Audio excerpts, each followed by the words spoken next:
Bonjour tout le monde. Au Québec, nous sommes en confinement. Alors, les premières vidéos que je vais faire aujourd'hui vous proviennent non pas de la classe, mais bien du sous-sol de la maison. Alors, je vais commencer aujourd'hui en fait, je vais faire quelques vidéos qui vont se suivre parce que je vais expliquer différentes choses bien précises, mais je crois que c'est important de faire un retour en arrière. Donc, la première chose que je vais vous expliquer ce matin, c'est les différents paliers de compréhension d'une langue. Donc, je vais commencer pour pouvoir apprendre une langue puis être capable de la lire. On devra utiliser l'alphabet. Pour toutes les langues, on a des symboles qu'on utilise et qui nous permettent de former des mots. Donc, le premier palier que je vais mettre en bas, je vais les mettre comme quand on construit quelque chose, on commence toujours par en bas. Donc, je vais mettre différents étages, si vous voulez, pour la compréhension de la vidéo. Donc, on commence avec l'alphabet. L'alphabet que vous maîtrisez si vous êtes rendu à écouter mes vidéos. Donc, l'alphabet, ce sont les symboles qu'on utilise et qui nous permettent de fabriquer des mots. Donc, bien entendu, vous les connaissez, A, B, C. Je mets 3 petits points. Selon la langue que vous apprenez, c'est la même chose. Donc, au-dessus de l'alphabet, qu'est-ce qu'on fait avec l'alphabet? On va fabriquer des mots. Un mot, c'est une unité qui a un sens. Par exemple, le mot table, quand j'entends le son table et que je le vois écrit T-A-B-L-E, je sais que quand je mets cet alphabet-là, ces symboles-là, un à côté de l'autre, avec les sons, on va fabriquer une logique. Donc, quelque chose de logique. Une table, on sait ce que c'est. Hein? Donc, le mot est une unité qui a un sens. Donc, par exemple, bon, je donne table, peu importe ce qu'on met, femme, ok? Donc, inutile de vous dire que je vous donne que 2 exemples. Hein? Ça peut aller loin. Donc, les mots.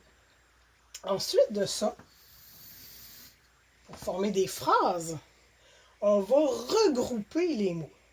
Certains mots vont travailler ensemble. Donc, ils auront on va former ce qu'on appelle des groupes syntaxiques. Syntaxique, ça veut dire qui sont dans un sens logique dans une phrase. Comprenez-moi bien, chaque langue a une façon particulière de placer les mots pour former une phrase.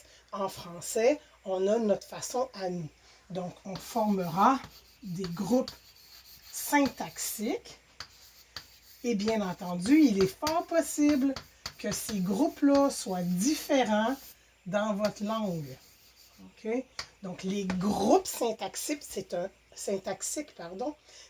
regroupement de mots qui travaillent ensemble. Par exemple, le GN. On va parler du groupe adjectif, du groupe nominal ou groupe du nom, selon ce que vous préférez. Le groupe du verbe, écoutez, il y a plusieurs groupes syntaxiques selon la façon dont j'attache les différents mots ensemble et la relation, bien entendu, qu'ils ont ensemble. Ensuite de ça, dans une phrase, je vais entre la majuscule et le point. Donc, je parle d'une phrase qui est graphique. Donc, il y a une majuscule, il y a un point. J'utiliserai plusieurs GN, j'utiliserai peut-être plusieurs GV, plusieurs groupes adjectivals, j'utiliserai plusieurs de ces groupes syntaxiques-là. Par contre, chacun de ces groupes aura une fonction particulière. Et c'est là qu'on va parler des fonctions syntaxiques. Donc, pardon, ce matin. Bon, alors, les fonctions syntaxiques. Je vous donne un exemple un peu plus concret. De quoi je parle quand je parle de ça? Bon, moi, je suis une femme. Et quand je suis à la maison avec ma famille, mon rôle dans l'environnement de ma maison, c'est d'être maman. Jusque-là, ça va.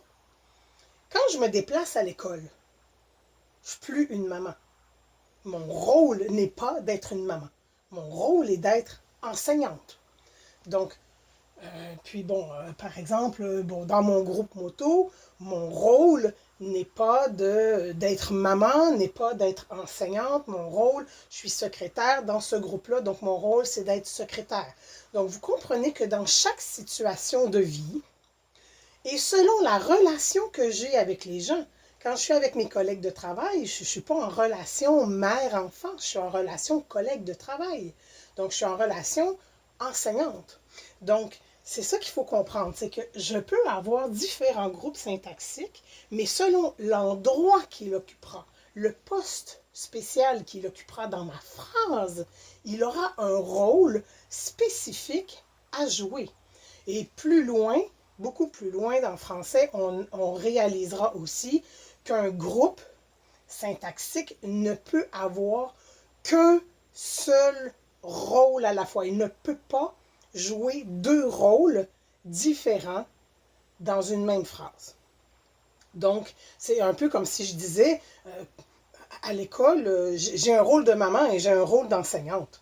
Je pense que dans la logique, vous comprendrez très bien que ça ne fonctionne pas. Si vous êtes un élève au secteur plus jeune, vous comprendrez que votre professeur, vous n'avez pas la même relation avec votre professeur que vous avez de relation avec votre parent ou avec vos parents.